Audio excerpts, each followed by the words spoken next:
with that loan speed, if you will, are we seeing that ease, or is it still in a situation where the pressure is on the housing because we're still seeing appreciation? Now it's not as much as it has been, but in this Case-Shiller, we're still seeing appreciation. What's your thought on that?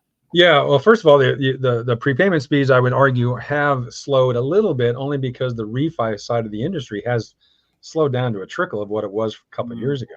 But that in itself doesn't really affect the Case-Shiller Index in terms of home values per se.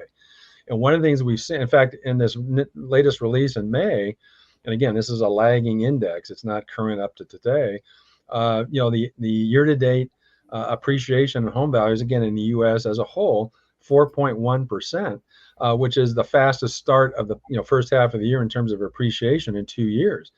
What is that attributed to? Well, it's been the continued lack of inventory. So even though we can say, well, there's not a lot of buyer demand because they're on the sideline, well, that is somewhat true, but the inventory levels have been so weak, so low, that even with muted buyer demand, it has still caused home values overall to go up despite that muted buyer demand and despite these high interest rates.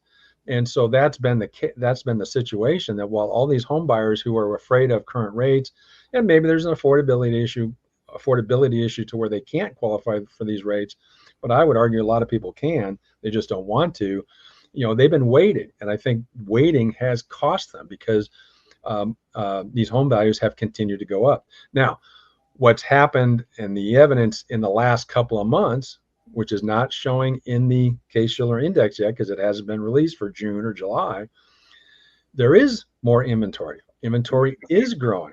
We are starting to see longer days on market. We are starting to see more in the way of price reductions on new listings. So that is going to translate into this index. This Case-Shiller Index is probably going to show some reduction in that appreciation rate in the most recent couple of months. In fact, even this May number was a little bit down from what it was in April. In April, it was over 6%. In May, it dipped under 6%. It was like in the high fives. And then overall, it's been 4.1 for the first 5-6 months of the year.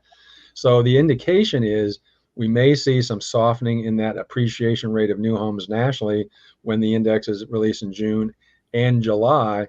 But even though that is probably going to happen, I would argue don't put too much into that, because I don't think that portrays that we're going to see a significant reduction in appreciation values or appreciation rates.